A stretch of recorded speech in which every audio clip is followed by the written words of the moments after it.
আগেই এই দেশের নির্বাচন কমিশন যে ভোট ডাকাতির নির্বাচনটা করেছেন তার উপর আজকের এই গণশুনানি। আমার আগেও অনেক বক্তা বক্তব্য রেখেছেন, পরেও বক্তব্য রাখবেন। আমরা দেশবাসীও জানি যে এই নির্বাচনকে সামনে রেখে কি কি ঘটনাগুলো হয়েছিল এবং দেশবাসী সম্পূর্ণভাবে আমরা অবহিত। তারপরও এই ভুয়া ভোটের সরকার দেশ পরিচালনা করছে। ইতিমধ্যে আমরা অনেকেই মামলা করেছি এবং মামলার রেজাল্ট কি হবে তাও আমার মনে হয় আমাদের বুঝতে বাকি নেই। কিন্তু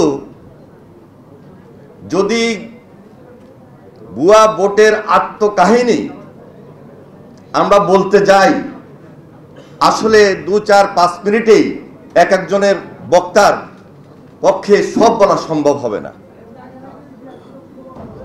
তবে এই গণশুনানিতে একটি কথা আমি বিশেষভাবে বলতে চাই যে প্রধানমন্ত্রী শেখ হাসিনা বলেছেন নির্বাচনের আগে ঐক্যফ্রন্ট নেতৃবৃন্দের সংলাপের সময় যে আমার উপর আস্থা রাখুন,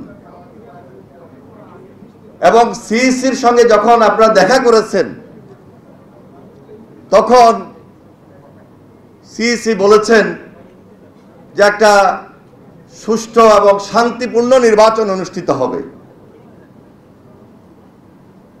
এর ধারাবাহিকতা আপনারা দেখুন, পুলিশের প্রধান, র্যাবের ডিজি,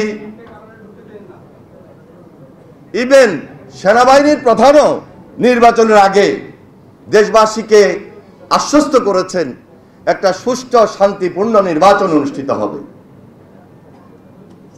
কিন্তু বাস্তবিক পক্ষে এই বাংলাদেশে যে নির্বাচন অনুষ্ঠিত হয়েছে, এই নির্বাচন একটা ভোট ডাকাতির নির্বাচন অনুষ্ঠিত হয়েছে। এরপরও এই সিইসি এখন পর্যন্ত এই জাতির সামনে খুব বাহাবা নিয়ে বড় বড় কথা বলছেন, লম্বা লম্বা বিবৃতি দিচ্ছেন এবং আরেকটা নির্বাচনের জন্য তিনি দেশবাসীকে আশ্বস্ত করছেন। আর আমরা এদেশের মানুষ তাদের অধীনেই আজকে বসবাস করছি এবং আরেকটা ভোটে যাব কি যাব না সেই সিদ্ধান্ত নেওয়ার জন্য আমরা বিভিন্ন সময়ে আমরা আলাপ আলোচনা এবং বিশ্লেষণ করছি। ইতিমধ্যে আমরা সিদ্ধান্ত নিয়েছি যে এই সিইসির অধীনে আর ভোট করা সম্ভবপর নয়। তাহলে যদিও আজকে এই গণশুনানি যদি আমরা আরো আগে করতে পারতাম এবং আরো ডিভিশন ওয়াইজ করতে পারতাম, আমার মনে হয় জাতির যে আকাঙ্ক্ষা, আমার আহত সম্পর্কে আমরা কম বেশি অনেকেই জানেন, আমরা এখানে অনেকে আহত। এই কথা বলে আসলে অনেক সময় অনেক কথা ধারাবাহিকভাবে বলা যাবে না। তবে সে সময় আপনারা